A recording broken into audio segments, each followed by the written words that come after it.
welcome to my channel. Today's story is a journey of secrets, transformation, and a side of myself. I never thought my life would change because of laundry. That sounds absurd, I know, but it's true. When I was 22, fresh out of university with a degree that felt increasingly useless in my hands, I found myself standing at the doorstep of my aunt's house with 2 suitcases and a backpack full of uncertainty. My parents had made it clear that I needed to figure out what came next, and staying with them while I drifted wasn't an option anymore. My aunt, my mother's older sister, had always been kind to me, though we'd never been particularly close. She lived alone in a sprawling old house on the edge of town, the kind of place that felt like it belonged to another era, with high ceilings and rooms that echoed when you walked through them. When I called her, desperate and embarrassed, she agreed to let me stay, but she made one thing clear from the beginning: everyone who lives under her roof contributes to the household. There are no passengers here, she said, her voice firm but not unkind. I agreed immediately, grateful just to have somewhere to go. What I didn't understand then was what contribution would mean in her house. When I arrived, she greeted me at the door with a smile that didn't quite reach her eyes, the kind of expression that suggested she was reserving judgment until she saw what kind of person I really was. She showed me to my room, a small but comfortable space on the 2nd floor with a window that looked out over the garden. The furniture was old but well-maintained, and there was a faint smell of lavender in the air. After I'd unpacked, she called me downstairs to the kitchen, where she poured us both tea and sat across from me at the table. "This is how it works," she said, folding her hands in front of her. "You'll be responsible for certain household tasks each week. Laundry, cooking, cleaning, serving guests when they visit." I nodded, expecting her to hand me a list of chores and maybe a schedule. Instead, she stood up and gestured for me to follow her. She led me to a room I hadn't noticed before, tucked away near the back of the house. When she opened the door, I saw that it was a kind of dressing room, lined with wardrobes and a full-length mirror on one wall. She opened one of the wardrobes, and I stared at what was inside. Hanging there were outfits, perhaps a dozen of them, all made of soft, flowing fabrics in pastel colors. Chiffon, silk, delicate cotton blends. Blouses with ruffled collars, skirts that looked like they would brush against the floor when you walked, dresses with cinched waists and flowing sleeves. They were beautiful, in their way, but they were unmistakably feminine, designed for a woman's body, not mine. I looked at my aunt, confused, waiting for her to explain why she was showing me these things. She met my gaze without flinching. "These are your uniforms," she said simply. "When you're working in the house, you'll wear one of these. It's a tradition in this household, and it's part of the contribution I expect." I didn't understand. I thought maybe she was joking, or that I'd misheard her. I opened my mouth to ask her what she meant, but she continued before I could speak. "I know this seems strange to you," she said, her tone matter of fact. "But this house has certain standards, certain ways of doing things. I've lived alone for many years, and I've developed routines that bring me peace. Part of that routine involves grace, attention to detail, and a certain aesthetic. If you're going to live here, you'll participate in that. You'll learn to move carefully, to pay attention to how you present yourself, to take pride in the work you do. The uniform is part of that discipline." I stared at her, then at the clothes, then back at her. I wanted to argue, to tell her this was ridiculous, that I hadn't agreed to anything like this. But I had nowhere else to go, and I knew it. She knew it too. So I nodded, slowly, and she smiled for the first time since I'd arrived, a genuine smile that softened her entire face. "Good," she said. "We'll start tomorrow morning. Get some rest tonight." That night, I lay in bed staring at the ceiling, my mind racing. I thought about leaving, about calling a friend and asking if I could crash on their couch, about borrowing money from someone and getting my own place, no matter how small. But the truth was, I had no money, no job, and no real prospects. My friends were scattered, dealing with their own struggles. I was trapped, and I knew it. And beneath the panic and the humiliation, there was something else, something I didn't want to acknowledge. A small, quiet curiosity. What would it feel like to wear those clothes? What would I look like? I pushed the thought away, ashamed of even having it, and eventually fell into a restless sleep. The next morning, my aunt woke me early. She was already dressed, impeccably put together in a simple but elegant dress, her hair pinned up neatly. She handed me one of the outfits from the wardrobe, a pale blue chiffon blouse with a tie at the neck and a long, flowing skirt in a slightly darker shade.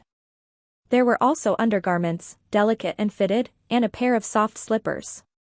She told me to shower, shave carefully, and put everything on, then come downstairs. I did as she asked, my hands shaking as I undressed and stepped into the shower. The hot water helped calm me a little, but my heart was pounding as I dried off and looked at the clothes laid out on my bed. I'd never worn anything like this before.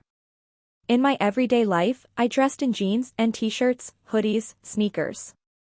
Comfortable, unremarkable, designed to help me blend in.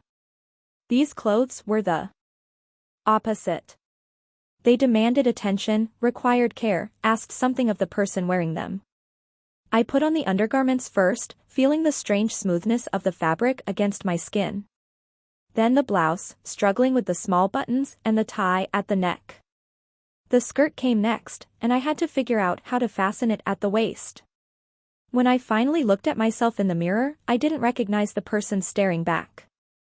The clothes fit surprisingly well, though they hung on me in a way that felt foreign. My short hair and unpolished appearance clashed with the softness of the outfit, making me look like someone playing dress-up, unconvincing and awkward. I felt a hot flush of embarrassment crawl up my neck, but I forced myself to leave the room and go downstairs. My aunt was waiting in the kitchen. She looked me over, her expression neutral, then nodded. "Good," she said. "Now we begin." She led me through the house, explaining the tasks I'd be responsible for. "Laundry first," she said, showing me the washing machine and the careful way she expected clothes to be sorted, washed, and hung to dry. As she spoke, she corrected my posture, telling me to stand up straighter, to move more deliberately, to pay attention to how I carried myself. "You're slouching," she said. "The clothes you're wearing require a certain bearing. If you move carelessly, you'll ruin them, and you'll look ridiculous." I straightened my back, feeling the fabric shift around me. She showed me how to fold linens, how to iron delicate fabrics, how to arrange things so they looked beautiful when they were put away. Every movement was a lesson. "Keep your hands graceful," she said. "Don't rush. Take pride in what you're doing." The first few days were agony. I felt ridiculous, exposed, constantly aware of the clothes I was wearing and the way they made me look. I kept expecting someone to show up at the house, to see me like this, to laugh or judge or ask questions I couldn't answer. But no one came. The house was quiet, isolated, and my aunt's routines were strict and unchanging. Each morning, I would put on one of the outfits, and each morning, she would correct me, teach me, guide me through the tasks. Cooking came next, and she was meticulous about it. She taught me how to prepare meals from scratch, how to set a table properly, how to serve food with attention and care. "You're not just feeding someone," she said. "You're creating an experience. The way you present the meal matters. The way you move through the room matters." I learned to walk carefully in the long skirts, to avoid tripping over the fabric, to keep my movements smooth and controlled. It was exhausting, and I resented it, resented her, resented myself for being there. But slowly, something began to shift. After the first week, I stopped thinking about the clothes quite so much. They became part of the routine, part of the rhythm of the house. I stopped waiting for someone to see me because no one did. It was just me and my aunt, and she treated the whole thing as perfectly normal, not worth commenting on beyond her instructions. The embarrassment began to fade, replaced by something else. A strange kind of focus. When I was doing the laundry, folding the clothes, arranging them carefully, I found my mind quieting. The repetitive motions were soothing, meditative almost. When I was cooking, following her recipes and her instructions, I felt a sense of accomplishment when the meal turned out well, when she tasted it and nodded in approval. And when I was cleaning, moving through the rooms with care, I started to notice the beauty of the house in a way I hadn't before. The way the light came through the windows in the afternoon, the way the old wood floors gleamed when they were polished, the way everything fit together when it was done properly. And the clothes themselves began to feel different. At first, they'd been a source of shame, a costume I was forced to wear. But as I got used to them, as I learned to move in them, they started to feel less foreign.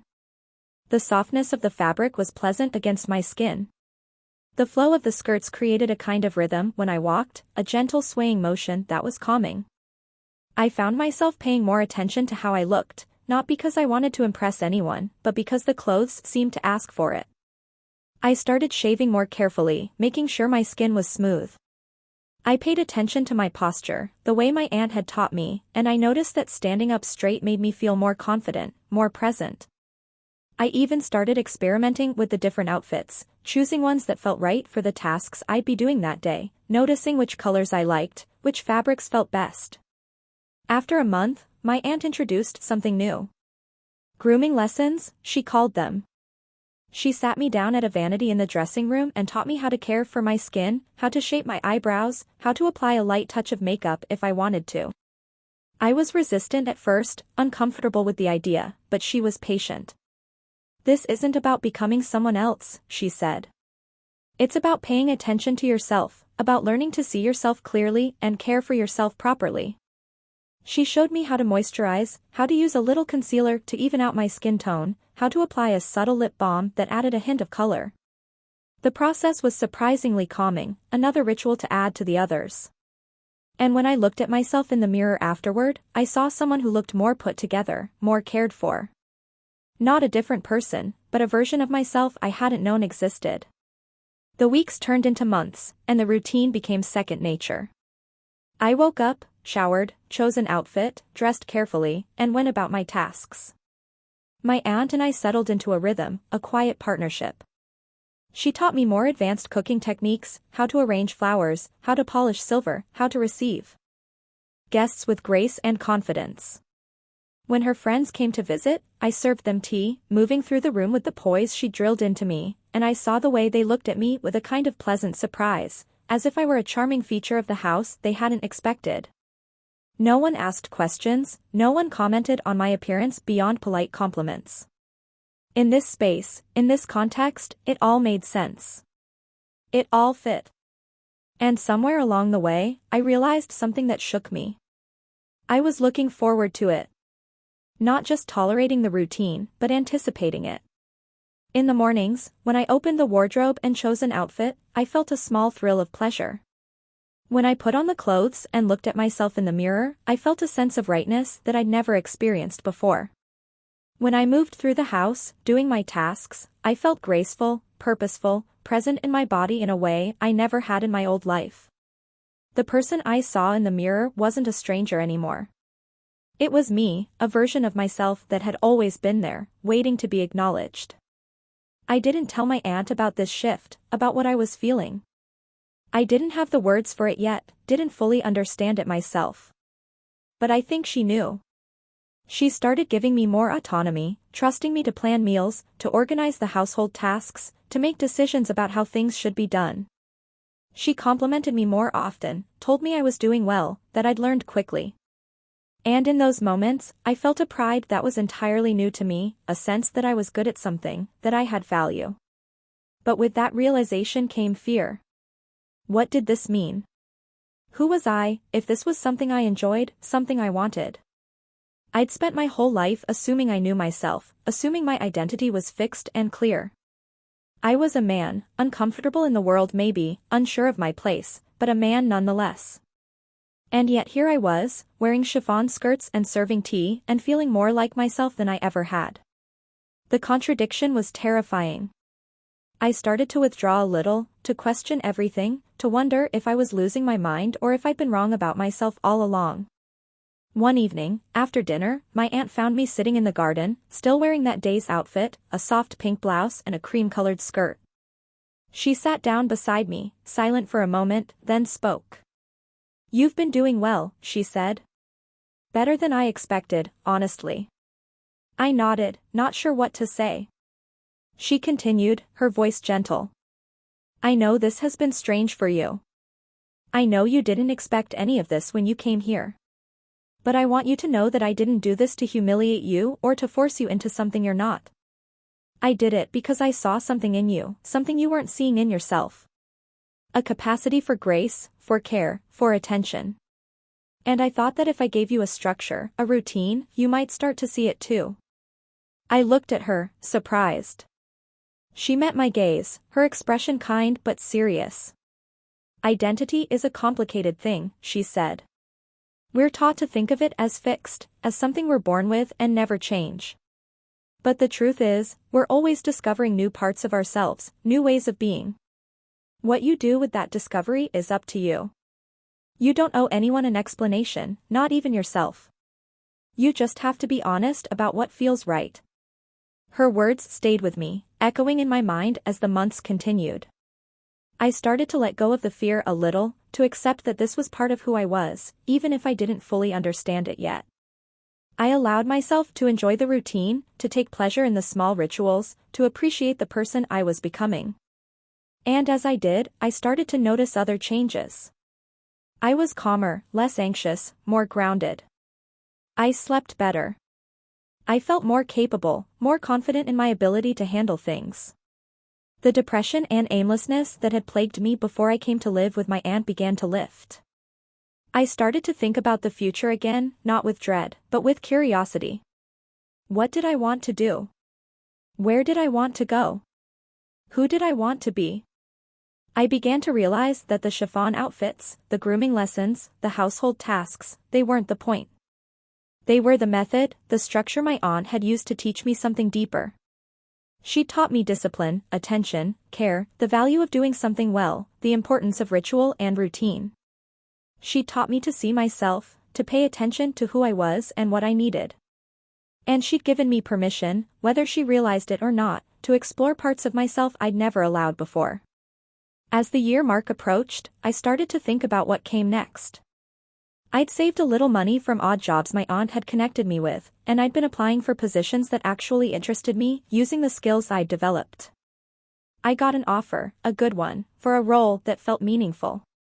It meant moving to the city, starting over again, but this time I felt ready. I told my aunt, expecting her to be pleased, and she was, but there was also a sadness in her eyes. "You're welcome to stay as long as you need," she said. "But I think you're ready to go." I agreed, though the thought of leaving filled me with a strange mix of relief and grief. On my last morning in the house, I put on one of the outfits for the final time, a lavender chiffon dress that had always been my favorite. I did my tasks, cooked breakfast, served my aunt, cleaned the kitchen, folded the laundry. Everything as I'd been taught, with care and attention. When I was finished, I went upstairs and changed into my regular clothes, jeans and a shirt, the kind of thing I'd worn before I came here. I looked at myself in the mirror, and the contrast was jarring. I looked like my old self again, but I knew I wasn't. Something fundamental had changed, something I couldn't undo even if I wanted to. Before I left, my aunt gave me a small package. "Open it later," she said. "When you're ready." I hugged her, thanked her for everything, and drove away, watching the house disappear in the rearview mirror. That night, alone in my new apartment, I opened the package. Inside was one of the outfits, carefully folded, along with a note. "You may need this someday," it read. "Or you may not. Either way, remember what you learned here.